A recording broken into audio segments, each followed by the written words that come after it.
Unlocking disaster, modern airliners are among the most complex and reliable machines in use. But occasionally delays and fixing problems have led to catastrophe. This is the story of the most terrifying and tragically avoidable accident in recent history. It shows what happens when a 747 suffers a devastating explosion at great altitude and how the crew encounters an unprecedented crisis. It is also a powerful personal story of grief and relentless investigation to uncover the full disturbing truth. It reveals how another known problems in aircraft design have continued uncorrected on further avoidable accidents. I will be not surprised if it happens again, but I will be surprised if it doesn't happens again. Passenger. Before going any further in the story, don't forget to subscribe my channel and press the notification bell to keep you updated with my upcoming videos. Pan Pan. Pan Pan. Pan Pan. Honolulu Airport, February 24, 1989. One of the most shocking cases of a known design flaw has been ignored for years, but now finally took its toll on the United Airlines Flight 811, a Boeing 747 bound from Honolulu to Auckland. As Flight 811 prepared for the takeoff, no one on board thought that there could be a serious weakness on the aircraft. But the crew were concerned by another recent tragedy. Crew were ordered to check any baggage that looked suspicious to them on first sight, as extra caution. Flight 811 was heavily loaded with 337 passengers, crowded cargo holds and full fuel load. The doors closed on time and the crew were ready to roll for an 8-hour flight. On flight deck were Captain David Cronin, hugely experienced, 2 months short of retirement, and First Officer Al Slater and Flight Engineer Mark Thomas.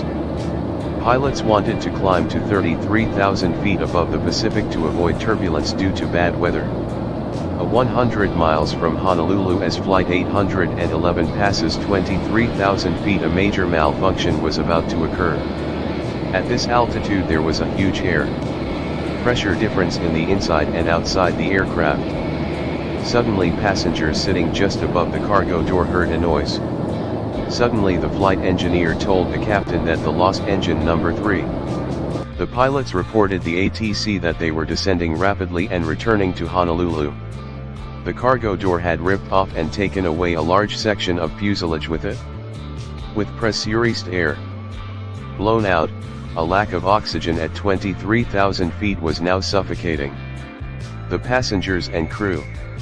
The pilots could tell from their instruments that the number 3 engine was failing, but they couldn't tell the full extent of the damage. Their priority was to get the plane down to a level where they could breathe normally. But the pilots also didn't know that the explosion had destroyed the aircraft entire oxygen supply. With the plane heading steeply down and no word from the cockpit, the cabin crew feared the worst.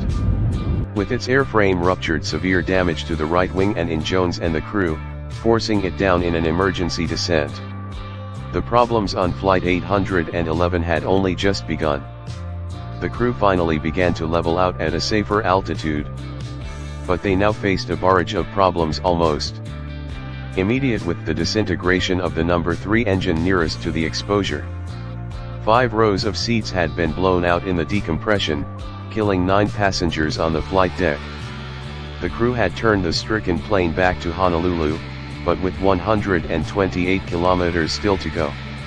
The crisis now got far worse. Debris from the explosion had also damaged the number 4 engine. If it failed completely, the implications were severe. As number 4 engine was failing, the pilots pushed it along with the remaining engines to full power. A setting they should not be run at for more than 2 minutes, but the nearest land was 15 minutes away. The pilots were unaware that number 4 engine was now on fire. In the cabin the crew prepared for the worst, believing they were going to die. One passenger took these photographs and hoped they'd be found in the wreckage and give clues to the cause of the crash. For 15 minutes, the plane steadily lost altitude, then at 4 o'clock, 1,000 feet, the first glimmer of hope. But the danger was far from over. At Honolulu Airport, emergency was declared, all other aircraft were diverted and the rescue services prepared for the crash landing of a fully loaded airliner. 6 minutes. From the airport, the crew now had to slow down the overweight plane for landing, but the effect of this was unknown.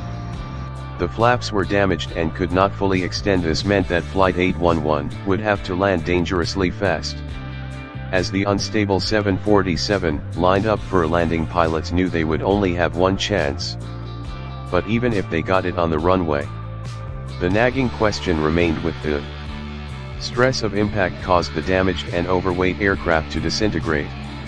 Severely damaged with an unstable airframe and losing altitude on just 2 engines, Flight 811 now began its final approach to Honolulu Airport.